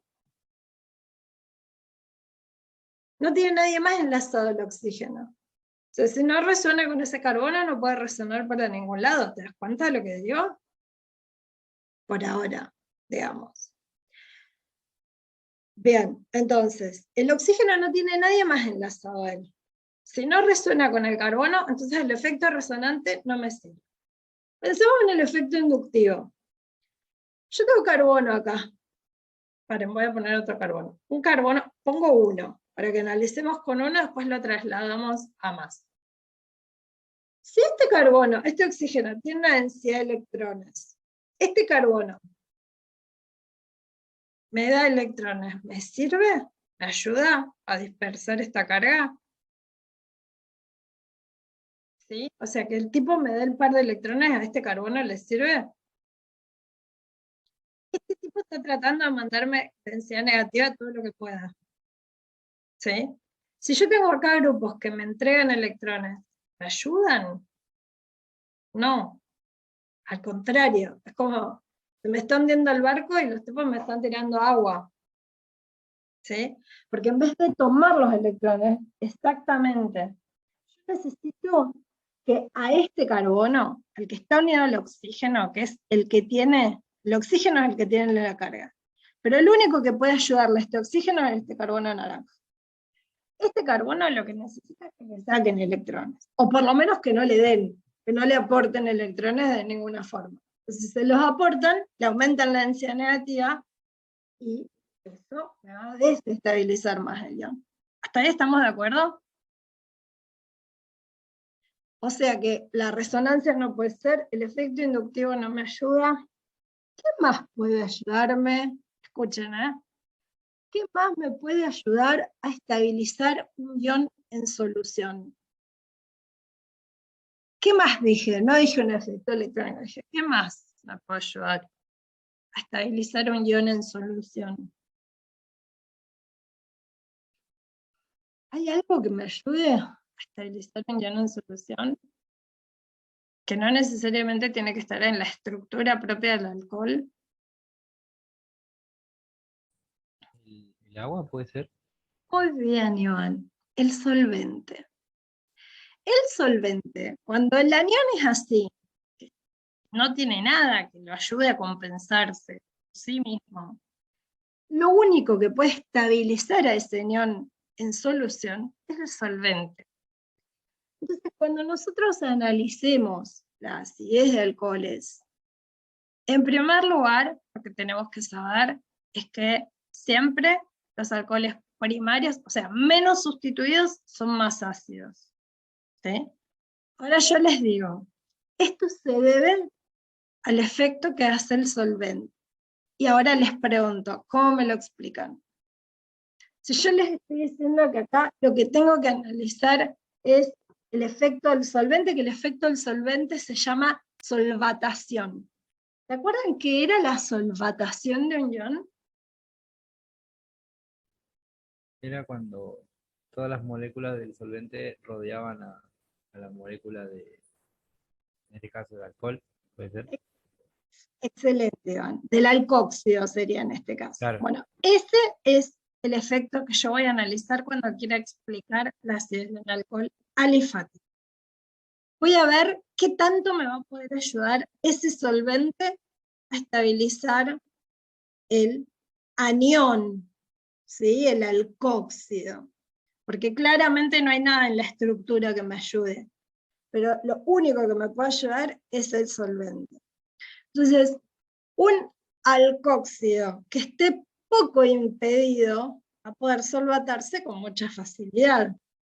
Y un alcóxido que esté muy impedido se va a solvatar menos. ¿Por qué? Porque no nos olvidemos que nosotros lo escribimos así, pero esto es así. Es un carbono que tiene 3 hidrógenos, bueno, en una estructura que tiene, ¿no? Alrededor. Entonces, todo esto va a generar mucha repulsión de Van der Waals. Mientras más ramificado sea el alcohol, más repulsión voy a tener con el solvente, más difícil de solvatar va a ser el ion. ¿Sí o no? Entonces, los alcoholes, el metanol y los alcoholes primarios son los más ácidos porque son los más fáciles de solvatar. Como se solvatan con mayor facilidad, el equilibrio se va a desplazar más, entre comillas, hacia la derecha que en el caso de el terbutanol. ¿Sí o no? Claro, entonces ahí la base conjugada es más estable por el efecto del solvente. Exactamente, nada más que por el efecto del solvente. No hay nada en la estructura, ¿sí?, que me ayude a estabilizar. O en todo caso, la ausencia de los metilos, si quieren, porque no tengo efecto inductivo, estabiliza, si quieren. Yo lo podría pensar así. A mí me gusta siempre pensarlo mejor a través del solvente, porque me parece que uno lo ve mucho más fácil que pensándolo a través del efecto inductivo. ¿Sí o no? Todos estamos hasta acá porque tengo que dar un paso más. Entonces, Sí, profe. vuelvo a... Perdón, Juan, ¿qué? No, estaba diciendo que sí, que se entendió. Bien, entonces, más ácido, el alcohol menos sustituido porque se solvata mejor. ¿Eso quiere decir que no hay nada en la estructura que me ayude? Bueno, en general no, a menos que aparezca quién. Miremos los pK, miren esos nombres, a menos que aparezca qué en la cadena carbonada. A ver si alguien se da cuenta que está pasando ahí. Un halógeno, muy bien, Joaquín. A menos que aparezca un halógeno. Si yo tengo un halógeno en la cadena carbonada, ¿ese halógeno qué va a hacer? Va a ser el efecto inductivo correcto. Porque el halógeno va a traer su par de electrones, va a traer un par de electrones hacia sí. Este es el carbono que me tiene que ayudar. ¿Sí? Este es el mismo carbono de antes, el naranja. Entonces el halógeno va a traer los electrones hacia sí, le va a traer los electrones a este carbono ¿qué va a hacer? Y le va a traer los electrones al oxígeno, le va a ayudar a dispersar esa carga negativa. ¿Sí o no? ¿Lo ven? Más halógeno, más dispersa la carga, más estable el anión, más ácido el ácido. Volvemos a lo mismo, lo vuelvo a repetir. Más estable el anión, más estable el anión, más desplazado hacia la derecha el equilibrio, más ácido el ácido. Más ácido que ¿quién? El etanol. En este caso, si esto fuera un hidrógeno, el etanol es menos ácido. Entonces, cualquier átomo o grupo de átomos que esté en la cadena carbonada y que por alguna razón, por algún efecto, me pueda atraer los pares de electrones del oxígeno, me ayuda a descomprimir esa carga negativa y me estabiliza el ion. Si yo tengo más, a ver, si yo les mostrara estas estructuras y les pregunto cuál es más ácido de todos estos, todos tienen halógenos. ¿Qué tendría que mirar? ¿Qué efecto está ayudando acá? Pregunto, antes de que me digan nada. En el caso de los halógenos, ¿cuál es el efecto que me ayuda? El inductivo. El inductivo, muy bien, Mariana. Bien, ahora les pregunto, si ustedes me tuvieran que decir cuál de estas 4 estructuras es más ácida, ¿cuál es más ácida? El primero. El Y el que primero de la tenga- izquierda. Sí. Que tenga los flúor que son más electronegativos que el bromo, por ejemplo, también. Muy bien, entonces, miro cosas. Más halógenos, más cerca del oxígeno que formó el anión, es el más ácido. ¿Por qué? Porque tengo más grupos unidos a ese carbono que necesita descomprimir la carga. Como bien dijo Rodrigo, creo que fue, ¿no? Sí, o Iván. Si en lugar de flúor, que es más electronegativo, tengo bromo, la acidez va a ser un poco menor. ¿Por qué? Y porque este tipo no me tira los electrones con la misma fuerza que este tipo. ¿Qué va a pasar acá?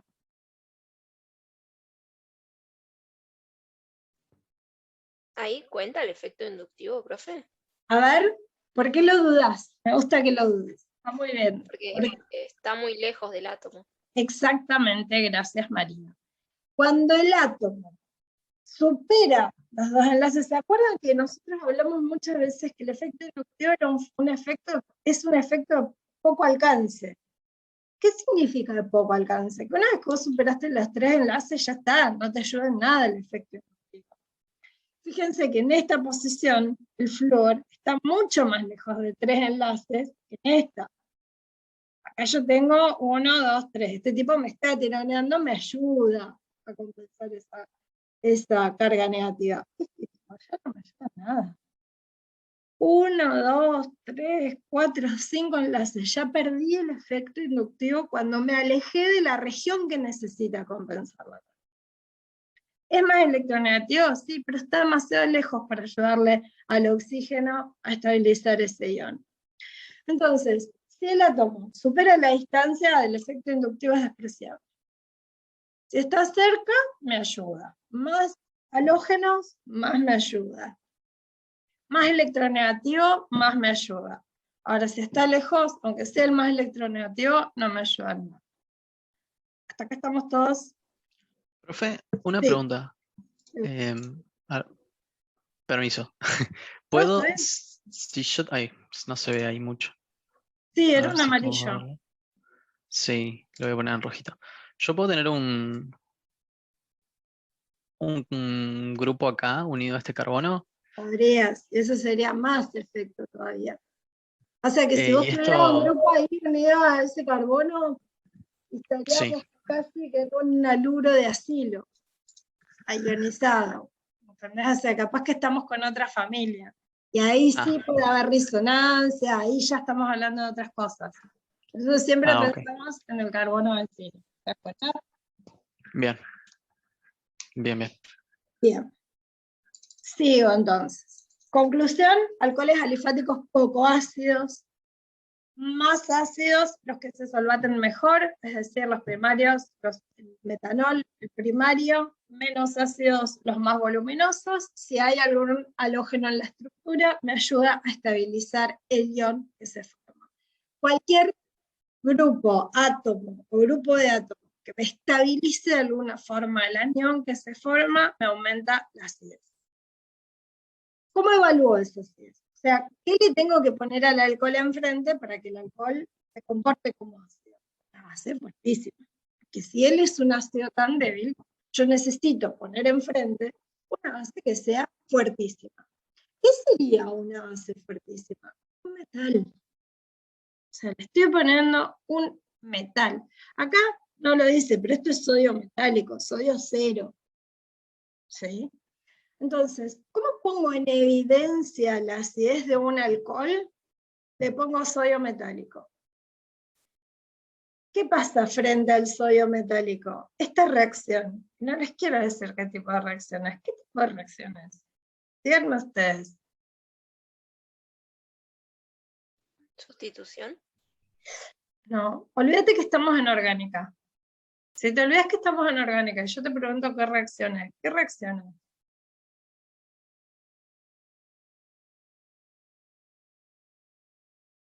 ¿Qué pasa en la reacción? ¿Qué cambia?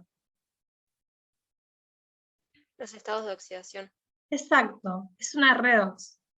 Esta reacción es una redox, en la que el alcohol en realidad no interviene. O sea, ¿qué quiero decir con no interviene? El alcohol dona el protón que después se va a transformar en hidrógeno, se va a reducir a hidrógeno gaseoso. El sodio, que está como metal, se oxida a sodio más 1 y compensa, se encuentra, forma la sal con ese alcohóxido. ¿Sí? Entonces, esta reacción, primero, no mental, es una redox, no es una sustitución. Uno, como está en orgánica, tiende a pensar que las tres opciones, sustitución, eliminación, adición, no, es una redox. Las redox también existen, para orgánicos, no digo. Una redox en la que no se está oxidando el compuesto orgánico. Eso también es importante tenerlo en cuenta. No es el alcohol el que se oxida, el alcohol nada más me está donando el protón, está funcionando como ácido. Durante esta reacción se libera hidrógeno. Y Dolores, esta reacción es visible en tu ensayo. Esta reacción desprende hidrógeno gaseoso y yo veo el burbujeo de hidrógeno. Si el alcohol que estoy haciendo reaccionar es un alcohol primario, este burbujeo es enorme, es fuertísimo. ¿Sí? Casi, yo les doy un ejemplo, o sea, estoy exagerando, ¿no? Como siempre, ya saben. Pero es como si estuviera hirviendo la solución prácticamente. De cómo burbujea en el tubo de ensayo el etanol con sodio. Si en cambio pongo un alcohol secundario, por ejemplo en este caso el 2-propanol o el disopropílico, lo que obtengo es el alcohóxido de sodio y burbujea así, burbujea suave. Si en cambio pongo un alcohol terciario, pero si el alcohol terciario es menos ácido, entonces no reacciona, sí reacciona. Forma el alcohóxido y me da un burbujeo muy, muy suave. Casi que cuando lo hacemos en el laboratorio, casi que no lo percibís el burbujeo. Pero cuando dejan, no es la pavada que les voy a decir, pero cuando dejan un vaso con agua y lo dejan, se lo olvidan y empiezan a formar burbujitas de a poquito. ¿Sí? Que capta, ¿sí o no? Díganme que lo vieron alguna vez, no le prestaron atención. Sí, recontra. Sí, profe. Bueno, eso, algo así lento, exageradamente, ya sabemos, sería el burbujeo de un alcohol terciario. Entonces, un burbujeo suave, que lo veo, pero es suave. Pero un burbujeo fuerte me quedo con alcohol primario. ¿Por qué estoy haciendo tanto hincapié en esto? ¿Me gusta las?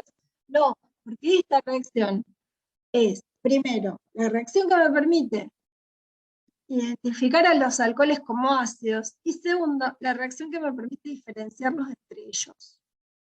Si el burbujeo fuerte es un alcohol primario, si el burbujeo suave es un alcohol secundario, si el burbujeo muy, muy suave es un alcohol terciario.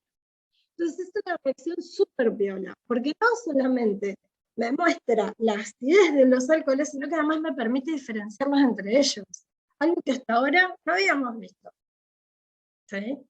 Entonces, ¿cómo identifico un alcohol como ácido? Lo identifico con el sodio metálico. ¿Pero qué? ¿Le pones un pedacito de sodio? Le pones un pedacito de sodio. Como lo hacemos en el laboratorio, yo después les voy a buscar porque las tengo buscadas del año pasado, unos videitos en los que, igual ustedes si los buscan los encuentran, pongan reacción de alcoholes con sodio y ves qué pasa con cada uno y se ve el burbujeo.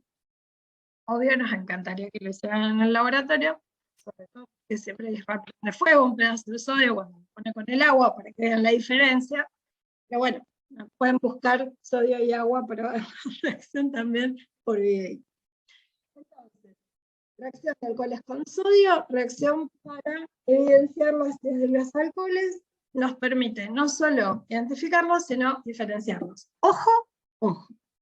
Sirve para diferenciar a los alcoholes entre sí, no para diferenciarlos de otros compuestos que sean ácidos. Lo digo ahora, lo retomo más adelante. Bien, avancemos.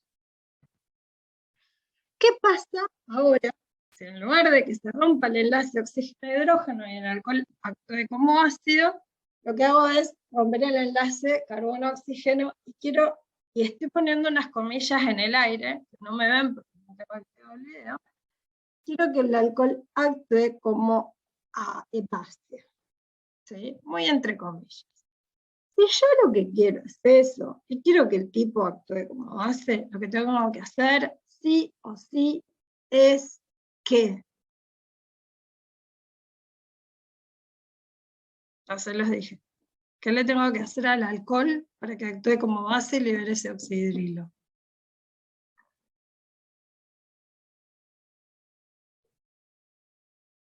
¿Nadie se acuerda? Muy bien, Lourdes. Tengo que formar un grupo, lo tengo que transformar en un buen grupo saliente. ¿Cómo transformo ese oxidrilo en un buen grupo saliente? Protonar. Muy bien, lo tengo que poner en un medio ácido.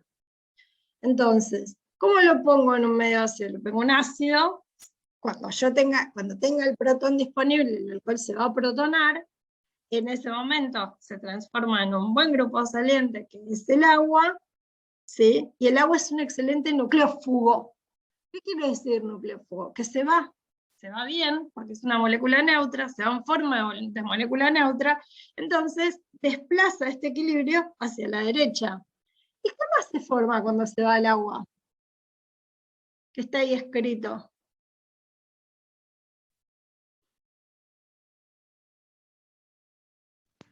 ¿Cómo, profe? ¿Fui muy rápido? Voy de nuevo. Protona el alcohol, lo pongo en un medio ácido, se protona el oxidrilo. Se protona el oxidrilo, se transforma en agua, ahora se transforma en un buen grupo saliente.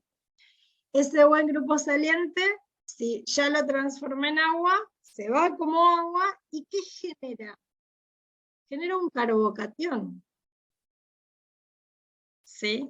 Este carbocatión, la cadena carbonada, que es la ruptura del enlace de carbono-oxígeno, genera un carbocatión. ¿Ese carbocatión qué le puede pasar? Nosotros ya sabemos eso. ¿Qué le puede pasar a ese carbocatión? Le pueden pasar dos posibles cosas. Ya lo deberíamos saber. Si no lo sabemos con certeza, por lo menos lo deberíamos poder intuir. ¿Puede reaccionar como sustitución o eliminación? Excelente.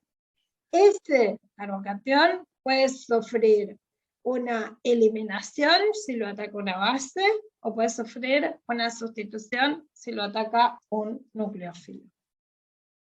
¿De qué depende que esta reacción sea más rápida o más lenta? Va a depender de la estabilidad del carbocatión.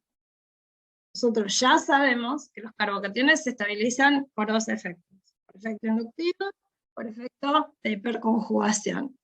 ¿Eso qué implica? Que un carbocatión terciario, esto confunde, porque venimos hablando de que el terciario es el menos ácido, pero no tiene nada que ver porque se están rompiendo enlaces diferentes. Aquí estoy hablando de la estabilidad de un carbocatión. El carbocatión más sustituido tiene más efectos inductivos y a su vez hiperconjugación. El secundario menos, el primario menos, el metilo nada. Entonces, nada, digo, es poquísima. O sea, no tiene ningún efecto inductivo, no poquísimo, ninguno.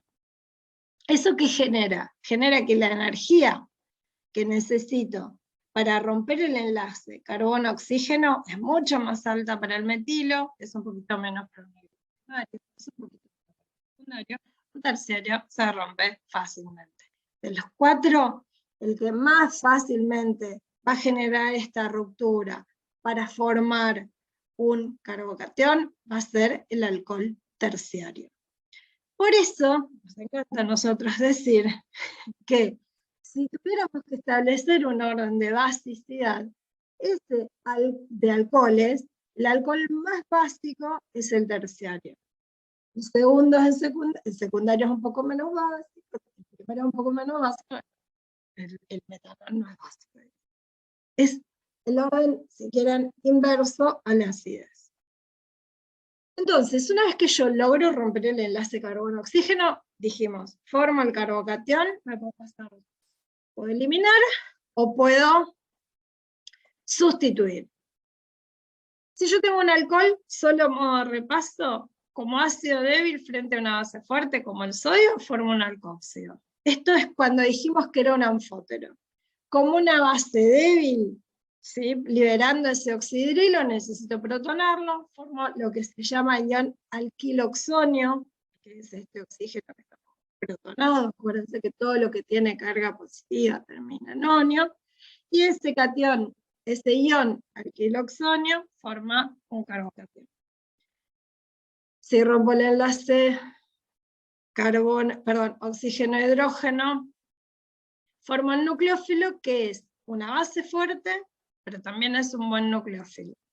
En cambio, si rompo el enlace carbono-oxígeno, formo un carbocatión y puedo sufrir cualquiera de estas dos reacciones.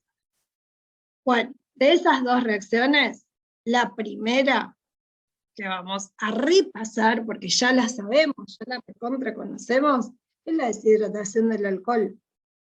Nosotros ya estudiamos la deshidratación de alcoholes para obtener ¿qué? Para obtener alquenos. Bueno, esta deshidratación, primero, tiene que ocurrir en medio ácido para que protonemos el oxidrilo. Tiene que llevarse a cabo a una temperatura elevada. Siempre va a depender de la estructura del alcohol, dejémoslo claro. Pero si es un alcohol primario y lo que quiero es eliminar, por ejemplo, el etanol, necesito 180 grados con ácido sulfúrico para poder obtener el etileno. Entonces, es una eliminación que requiere, en general, temperaturas elevadas. El alcohol se comporta como base, vuelvo a decir lo mismo, se van a pudrir escucharme decir esto, porque no quiero que se lo olviden. En la primera etapa, protono el oxidrilo, formo el ion alquiloxonio, ese ion alquiloxonio rompe el enlace, se rompe heterolíticamente el enlace carbono-oxígeno, se libera agua, formo el carbocatión. Ese carbocatión, en una tercera etapa, libera ese protón que tiene en un hidrógeno vecino y forma el alqueno. Es una reacción no concertada, ¿sí? En la que forma un intermediario, que en este caso es el carbocatión, y en la que la etapa controlante es justamente la formación de ese carbocatión. ¿Qué tan fácil se deshidrata un alcohol en medio ácido? El terciario, rapidísimo, al secundario le cuesta un poco más, al primario le cuesta bastante más.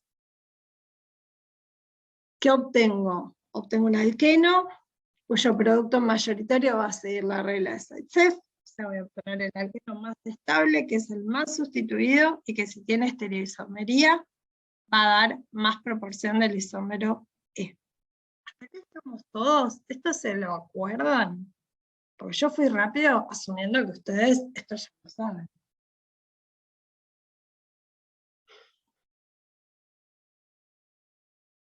¿Sí o no? Sí, profe. Vale. Sigo con una más, por lo menos esta, y ya terminamos para la clase de hoy. ¿Qué pasa cuando reacciona un alcohol con un haluro de hidrógeno? Un haluro de hidrógeno es que es ácido. Es un ácido que le llamamos en general cuando viene en agua, el haluro de hidrógeno cuando está en agua se transforma en un hidrácido. Cuando un alcohol se encuentra con un haluro de hidrógeno, va a pasar lo mismo de antes. Forma el alquiloxonio Y lo que se genera después es que lo que yo tengo en el medio es un nucleófilo. Un nucleófilo que puede hacer sustitución nucleofílica y que puede ir por SN1 o SN2 dependiendo de la estructura del alcohol. Entonces, en este caso es una sustitución nucleofílica lo que voy a favorecer cuando un alcohol reacciona con un hidrácido, y lo que voy a obtener es un haluro de alquilo. Esto también lo vieron. Lo vieron cuando vieron síntesis de haluros de alquilo, ¿o no? ¿No lo vieron con Euge?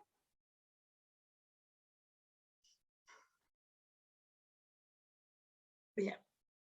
Veo que están muy comunicativos. Bueno, esta es una reacción de sustitución nucleofílica. Si yo, según cuál sea el haluro de yodo va a ser el ioduro de hidrógeno va a ser el más reactivo, después el bromuro, después el cloruro, el fluoruro siempre último, acuérdense. Y que el mecanismo vaya por un camino unimolecular o bimolecular va a depender de la estructura del alcohol, porque va a depender del carbocatión que se forma. Una cosa muy importante acá es que si yo hago esta reacción con ácido clorhídrico y cloruro de zinc, este reactivo se llama el reactivo de Lucas y obliga a un mecanismo unimolecular. ¿Por qué les digo esto? Porque en general, para alcoholes de cadena chiquita, esto es muy importante, esta reacción es visible en tu ensayo. O sea, alcoholes de hasta 4 átomos de carbono, esta reacción es visible en tu ensayo. Entonces yo puedo también diferenciar un alcohol primario, uno secundario, uno terciario, por la velocidad con la que reaccione con el reactivo de Lucas. ¿Por qué? Porque si yo estoy obligando a ir por SN1, aquel alcohol que genere el carbocatión más estable es el que va a dar la sustitución más rápida. Entonces, un alcohol terciario rápidamente reacciona con Lucas y forma el haluro correspondiente, que es menos polar y es no soluble en el medio de reacción. Entonces lo que uno ve es una turbidez en el tubo de ensayo. Pero esto solamente esta es una reacción que es muy, muy limitada porque solamente ocurre para alcoholes de cadena cortita. O sea, hasta 4 átomos de carbono. Después de eso el alcohol ya no se disuelve en el medio, entonces no me sirve querer hacerlo reaccionar porque siempre voy a tener 2 fases. Si yo tengo que plantear el mecanismo para un alcohol terciario o uno secundario, va a ser siempre el mismo. Protono, formo el alquiloxonio genera la ruptura heterolítica, pierdo el agua, formo el carbocatión. Ahora, en esta segunda etapa, en vez de que se elimine el protón, va a atacar el nucleófilo al carbocatión y va a producir la sustitución nucleofílica. ¿Todo el mundo ve esto? ¿Sí o no?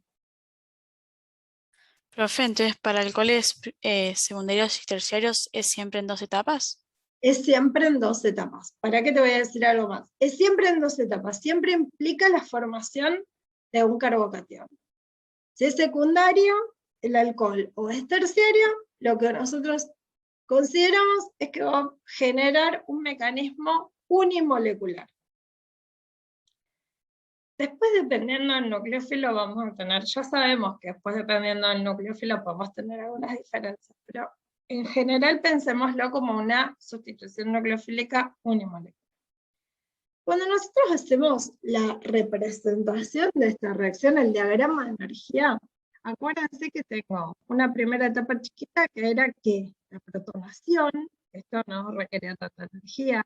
La etapa controlante de esta reacción es la que forma el carbocatión, es la etapa lenta, es la etapa que me va a decir cuál es la velocidad global de esta reacción, la que la va a decidir. Y la última etapa es la etapa rápida, que es donde el carbocatión se encuentra con el nucleófilo y me da la sustitución nucleofílica. Hasta acá todos somos felices, pero hay algo que nos tenemos que acordar, que no nos tiene que complicar la vida y siempre estar pensando en eso, porque no quiero dejar de decírselos, y es que tenemos que tener cuidado justamente cuando el alcohol sea secundario, porque cuando se forma el carbocatión, si hay posibilidades de tener un carbocatión más estable, puede transponer. Entonces, uno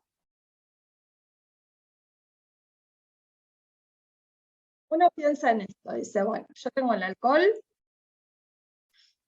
cuando lo pongo con el hidruro me da el haluro alquilo, y el halógeno va a ir al mismo carbono donde está unido el alcohol. Eso te va a pasar siempre y cuando tu alcohol sea terciario. Si tu alcohol es secundario, puede transponer, bueno, puedes tener una estructura para el haluro alquilo obtenido que va a ser un poco distinta a la del, un poco, depende de cómo se la cadena carbonada, a la del alcohol de partida. ¿Sí? Es el único cuidado que tengo que tener cuando hago esta reacción. ¿Formarán carbocationes estables el metanol y un alcohol primario? ¿Ustedes esperarían que vaya por SN1 el metanol o un alcohol primario? No, porque no forman carbocationes estables. Entonces, cuando vamos a pensar en el metanol o en un alcohol primario, lo que tenemos que pensar es en un mecanismo concertado, es decir, un mecanismo que ocurra todo en la misma etapa. ¿Qué significa todo en la misma etapa? Que al mismo tiempo que el agua, ¿sí? Que el alquiloxonio está liberando el agua, que se está rompiendo este enlace carbono-oxígeno, se está formando el enlace bromo-carbono. Entonces, cuando yo obtengo el haluro, acá pasa algo que pasa también para haluros, que es que yo no se los dije, pero está pasando, y lo vemos. Fíjense, estoy partiendo este alcohol, estoy yendo a este haluro. ¿Qué ven de acá a acá?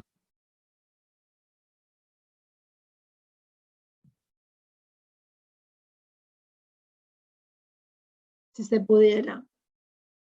No ocurre porque esto no es quiral, pero ¿qué ocurriría en este caso? ¿Cambiaría la configuración? Exacto. Si esto fuera quiral, de acá a acá habría una inversión de la configuración.